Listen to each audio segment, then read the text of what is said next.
कर्मण्येवाधिकारस्ते मा फलेषु कदाचन मा कर्मफलहेतुर्भूः मा ते संगोऽस्त्वविकर्मणि।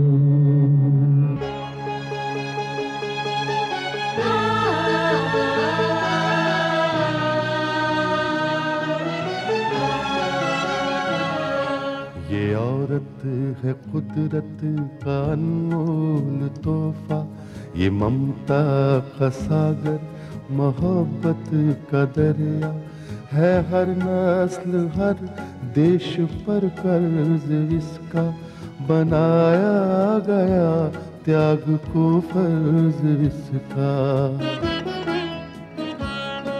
मगर इसकी दुनिया ने कीमत न जानी,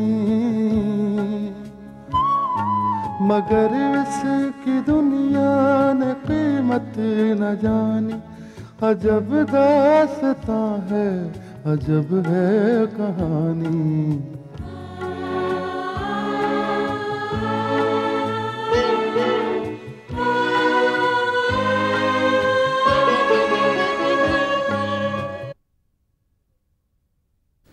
चलो, ये तो बहुत अच्छा हुआ। ये क्या कह रहे हैं बाबूजी? क्या अच्छा हुआ? एक माँ अपने बेटे के साथ रहने को तैयार नहीं है, क्या ये अच्छा हुआ? कुसुम अपना घर छोड़कर चली गई, क्या ये अच्छा हुआ? मेरी माँ कुसुम के साथ उसके घर में रह रही है, क्या ये अच्छा हुआ? मेरी तो कुछ भी समझ में नहीं आ रहा बाबूजी, मेरी कुछ समझ में नहीं आ रहा। करण, एक बात बताओ, कहीं तुम अपने फैसले पर पछता तो नहीं रहे हो? नहीं बाबूजी, मैं अपने फैसले पर पछता नहीं रहा। मैं जो भी कदम उठाता हूं सोच समझ कर उठाता हूं, और इस बार जो कदम मैंने उठाया है मैं उसे पूरा करके ही दम लूंगा। और अब मुझे किसी की परवाह नहीं, किसी की भी नहीं। करण, तुमने जो फैसला किया है उससे बहुत सारे लोगों को जलन हो गई है, उनकी बरसों की उम्मीदों पर पानी फिर गया है।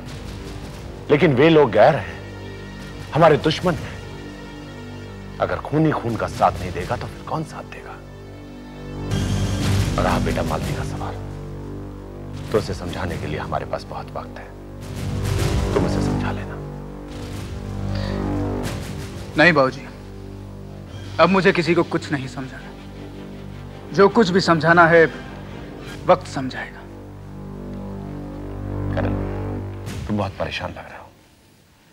चलो आज मैं तुम्हें एक अच्छे रेस्टोरेंट में खाना खिलाने ले चलता हूं। ऐसे क्या देख रहे हो? तुम्हारा दिल बहल जाएगा। आओ मेरे साथ। आओ। आइए।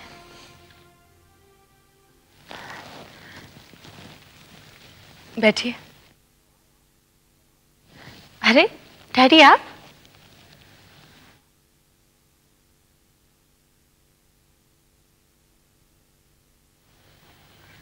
डैडी, क्या बात है? आप इन्हें ऐसे क्यों देख रहे हैं? शायद आपने इन्हें पहचाना नहीं। ये करण की माँ है। अच्छी तरह पहचानता हूं इसे। इसे मैं तब से जानता हूं जब ये करण की माँ नहीं थी। डैडी। हाँ, बताने दो मुझे, कहने दो मुझे कि ये मालती बाई है। डैडी, आप इस तरह इनकी बेइज्जती नहीं कर सकते। तो तू क्या चाहती है कि मैं एक तवायफ को, एक कोठे पर नाचने वाली को अपने सराखों पर बिठा कर रखूं, उसे मान दूं, सम्मान दूं? बेटी, इन लोगों की तो समाज में कोई इज्जत नहीं है, मगर तुझे क्या हो गया है? मेरा कसूर नहीं है इसमें, इसी ने यहां आने की जिद की होगी। नहीं नहीं माँ जी, आप यहाँ से नहीं जाएंगी, ये यहीं रहेंगी। नहीं। क्यों नहीं रह सकती है यहाँ? ये शरीफों का घर है, किसी नाचने वाली का कोठा नहीं है। भाई, लगता है तुम किसी गलत जगह पर आ गई हो। निकल जाओ यहाँ से, मैं कहता हूँ निकल जाओ यहाँ से, निकल जाओ यहाँ से, मैं कहता हूँ निकल जाओ यहाँ से, निकल जाओ यहाँ से, मैं कहता हूँ निकल जाओ यहाँ से, निकल जाओ यहाँ से, निकल जाओ यहाँ से, निकल जाओ यहाँ से।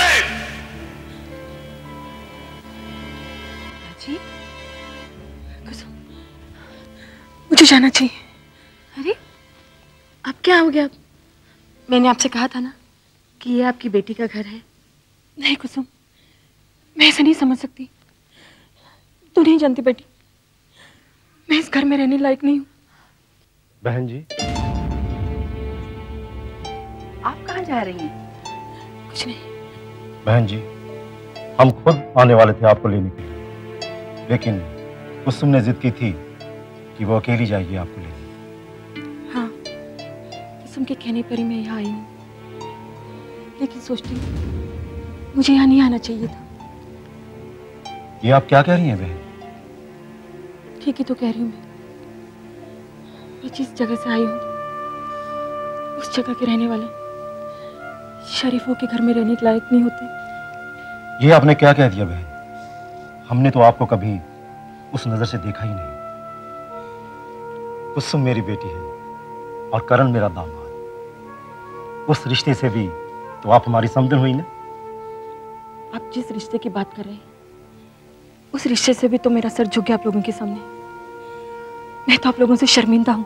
बहन जी, आपको शर्मिंदा होने की कोई जरूरत नहीं। शर्मिंदा तो होना चाहिए करण को।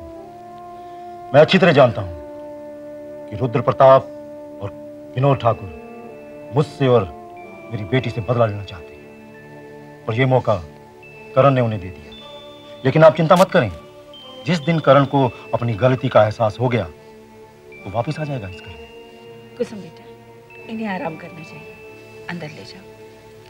आइए माँ जी। बेटा, मैं यहाँ कैसे रह सकती? क्यों बहन जी, ये घर क्या पराया है आपके लिए? करण भले ही गुमराह हो गया हो, लेकिन आपके साथ तो रिश्ता है ना हमारा। और फिर बेटे की गैर मौजूदगी में आप अपनी बहू के साथ नहीं रहेंगी तो किसके साथ रहेंगी? माँ जी, मैंने आपसे कहा था ना कि मैं यहाँ अकेली नहीं हूँ, आपका पोता भी है मेरे साथ। हाँ बहन जी, आपको अपनी बहू और पोते की खातिर यहीं रहना पड़ेगा। बेटा अंदर ले जाओ। चलिए माँ जी।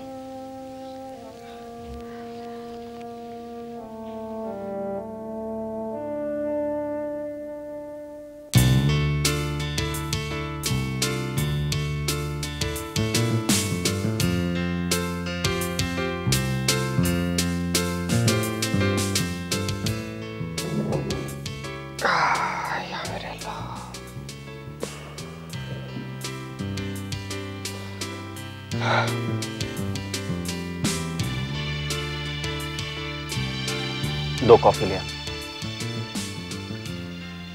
अच्छा मूसा जो तू यहाँ कॉफी पिलाने ले आया, कम से कम दिल तो बहल जाएगा।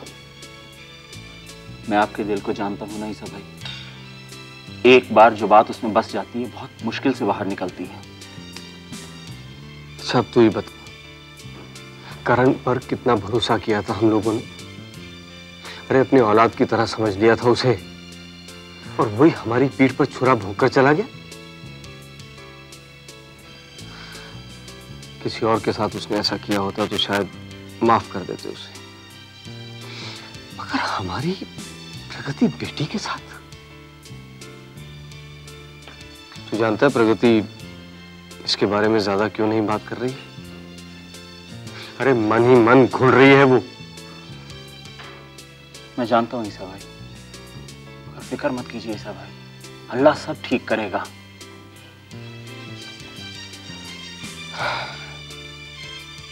इस करण बेईमान को मैं जीते जी तो माफ नहीं कर सकता।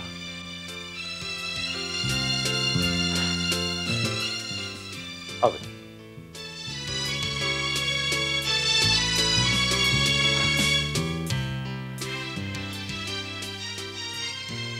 क्या खाओगे? कुछ नहीं बाबूजी, सिर्फ कॉफी चलेगी। ठीक, दो कॉफी। बेटे जब तक कॉफी आती है मैं एक फोन करके आता हूँ, बहुत जरूरी है।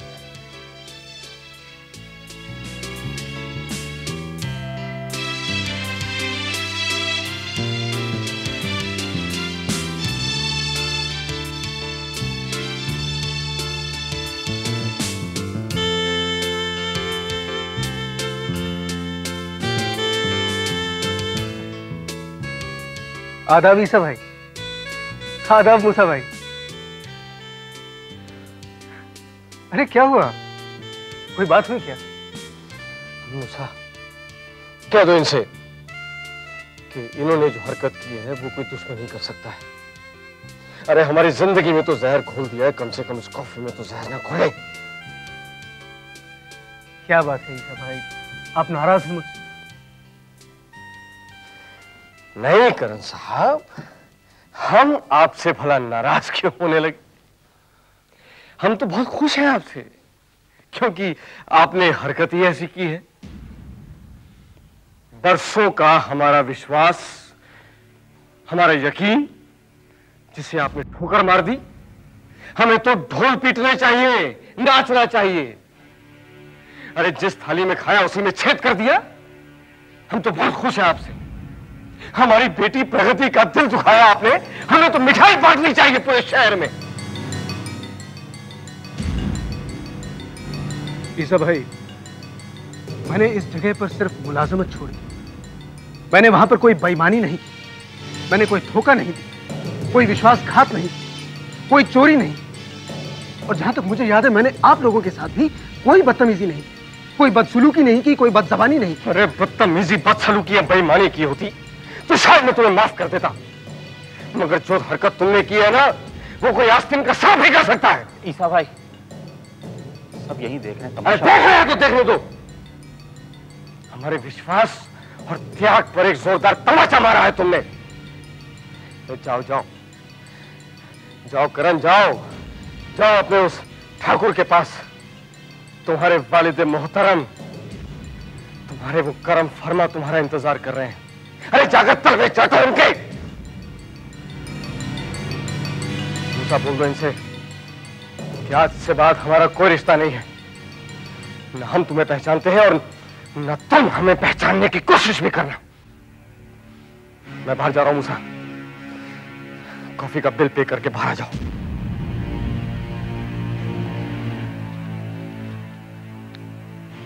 करण साहब, आपसे ये उम्मीद नहीं थी। वैसे चंद रुपयों की खातिर। वेटर,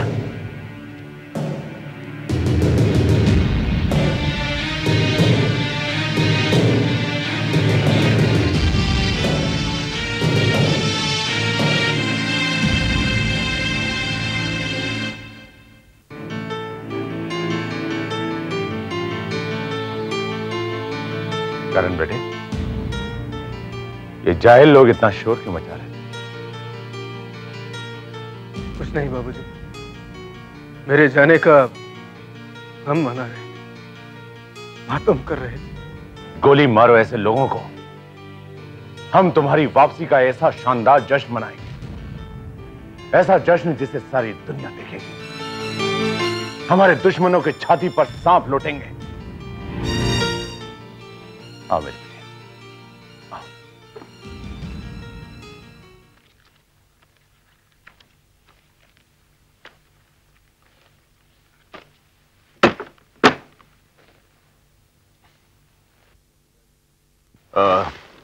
डॉक्टर त्यागी, ये लीजिए 50,000 आपकी फीस। बस? अरे कोतवाल साहब, जितना बड़ा खतरा मोल लेकर मैंने उनका इलाज किया, उनकी जान बचाई, अगर उनका इलाज करने के बजाय मैं पुलिस में खबर कर देता ना, तो इससे 10 गुना रकम ज्यादा मिलती मुझे। पता नहीं डॉक्टर, तुम्हें 10 गुना रकम ज्यादा मिलती या फिर 10 गोलियां तुम्हारे सीने में गड़ी होती और तुम यहां मेरे ऑफिस में नहीं होते, बल्कि तुम्हारी राख शमशान में होती। आप क्या कहते हैं? आप तो जानते हैं ना कि जिनका मैंने इलाज किया वो मुजरिम थे, मुजरिम। हाँ डॉक्टर, वो मुजरिम जरूर थे, लेकिन उनका इलाज करके तुमने उनसे बड़ा जुर्म किया। अगर मैं चाहूं ना तो तुम्हें अभी इसी वक्त हवालात भेज सकता हूं।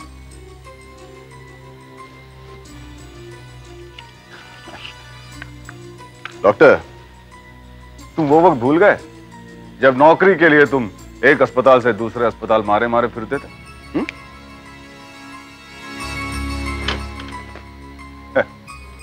और शायद तुम वो वक्त भी भूल गए डॉक्टर जब तुम्हारा मेडिकल लाइसेंस कैंसिल होने वाला था।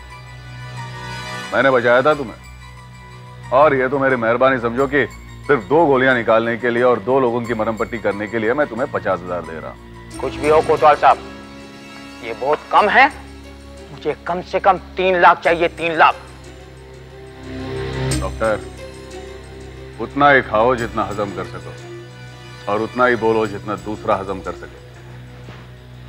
बात हजम करने की नहीं है, और वैसे भी आपका हाजमा तो बड़ा जबरदस्त है। हाँ, मेरी बदौलत आपने लाखों कमाए हैं, लाखों, और मैं कुछ नहीं बोला, कुछ भी नहीं बोला, मुझे सब याद है। हाँ, एक मरती हुई औरत की जान बचाई थी मैंने। अगर ईमानदारी से देखा जाए तो हर केस की कीमत 1 लाख होनी चाहिए, 1 लाख। डॉक्टर त्यागी, तुम्हारी जुबान बहुत चलने लगी है, लेकिन आज तो मैं तुम्हारी बात मान लेता हूं, क्योंकि तुम्हारी जरूरत मुझे पड़ सकती है।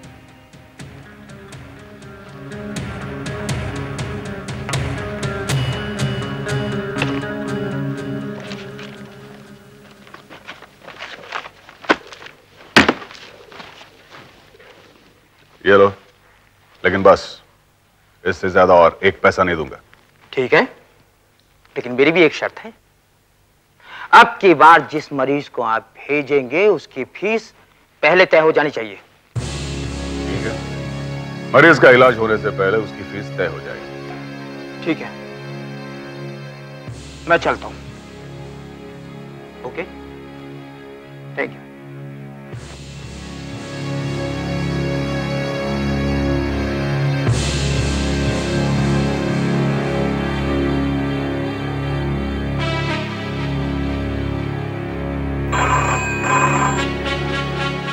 हेलो जी ठाकुर साहब।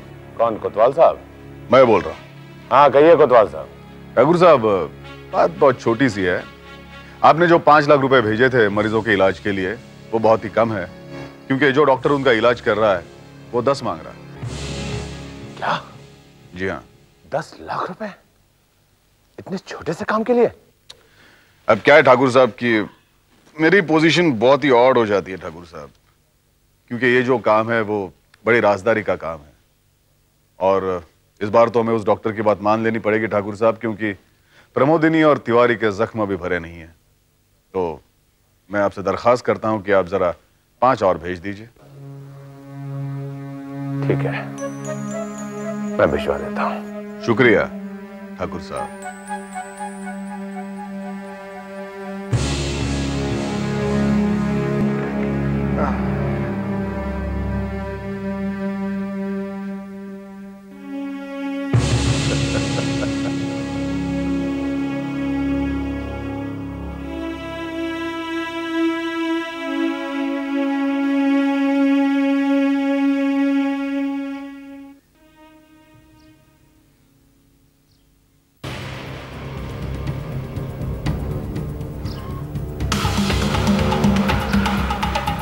रुक जाओ डॉक्टर त्यागी।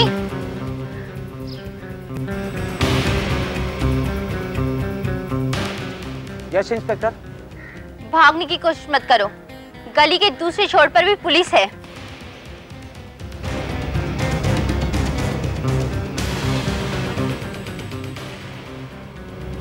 लेकिन बात क्या है इंस्पेक्टर? ये सवाल मुझे करना चाहिए कि बात क्या है। आप मुड़कर क्यों जा रहे थे? मैं बस ऐसे ही जा रहा था। अच्छा, इस पाउच में क्या है? इसमें कुछ नहीं है। मैं जानना चाहती हूँ कि इस पाउच में क्या है। देखिए, इसमें कुछ भी है। आपको इससे मतलब? हवलदार, जरा देखो इस पाउच में क्या है। क्या है? दिखाओ। अभी तो भरा हुआ है।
हाँ रूपा, क्या हुआ?